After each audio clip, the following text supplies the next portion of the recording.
Good day mga idol, day 2 na tayo. Kahapon nagpasampa tayo sa kanila. Tapos hindi ko pala napakita tong pullets natin na isa.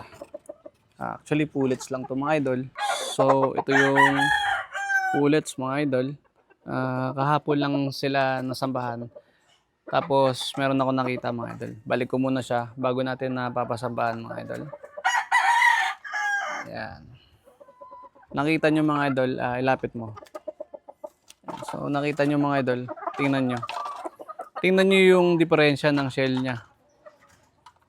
Yan. So yung shell niya, yan, makita mo siya makapal. Tapos maganda. So dahil yan sa egg 1000 na binibigay natin mga idol. Tapos ganito lang din ginagawa natin. Lalagyan lang natin ng marking, golden boy, sweater.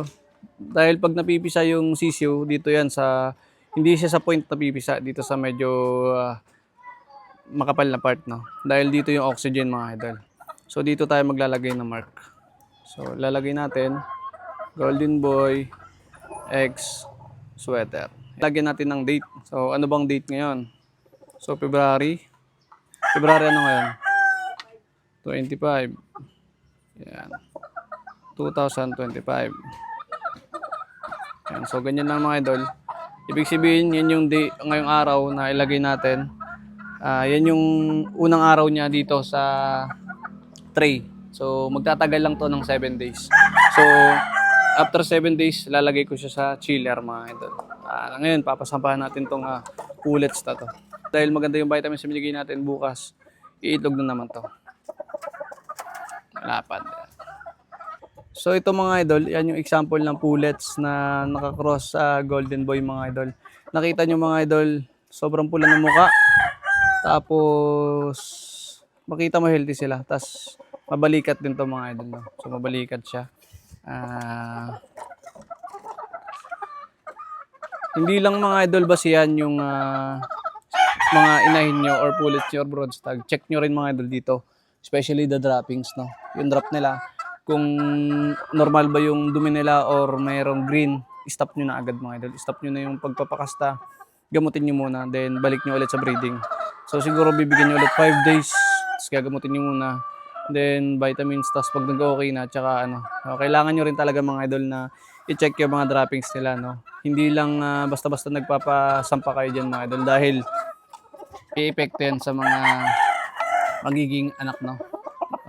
Pag nanganak yan, may sakit siya ngayon, tapos initlog niya, so automatic pagkalabas ng sisiw, sakitin mga idol. So baka yan pa yung magkakakos. Bakit? Nagugulat kayo, day old pa lang, no? May mga sakit na yung alaga yung sisiw mga idol. And then mga idol, pagkatapos niyan, isasahin ko to, papasampa ko ngayon. Tapos ang pinakamaganda mga idol, bago sila kumain, before meal, papasampahan nyo muna. Tapos sa hapon, pasampa ulit para mas sigurado tayo na may similya mga idol. Tapos magpiprepare tayo dito ng egg 1000 mga idol. So after natin na ipapasampahan sa kanila, bibigyan natin egg 1000. Pinaka the best din to, umaga tsaka hapon. Or umaga, ito, tapos hapon, yung Bitmin Pro. Pero ginagawa ko, ito sa lalaki, ito sa babae mga idol. So yun lang. Timpla lang ako.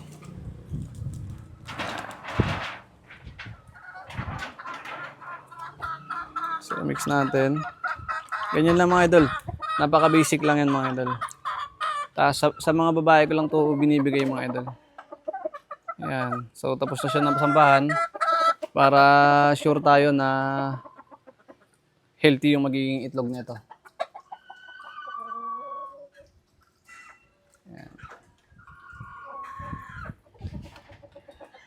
So yun lang mga idol, no? Hindi man kayo mangangamba basta kasama nyo yung egg 1000 tsaka Bitmin to 357 mga idol. So bigyan nyo lang na El Toro yung mga broadstag at broadcast. So yun lang mga idol. Sa Battle Gap, lagi kang laman.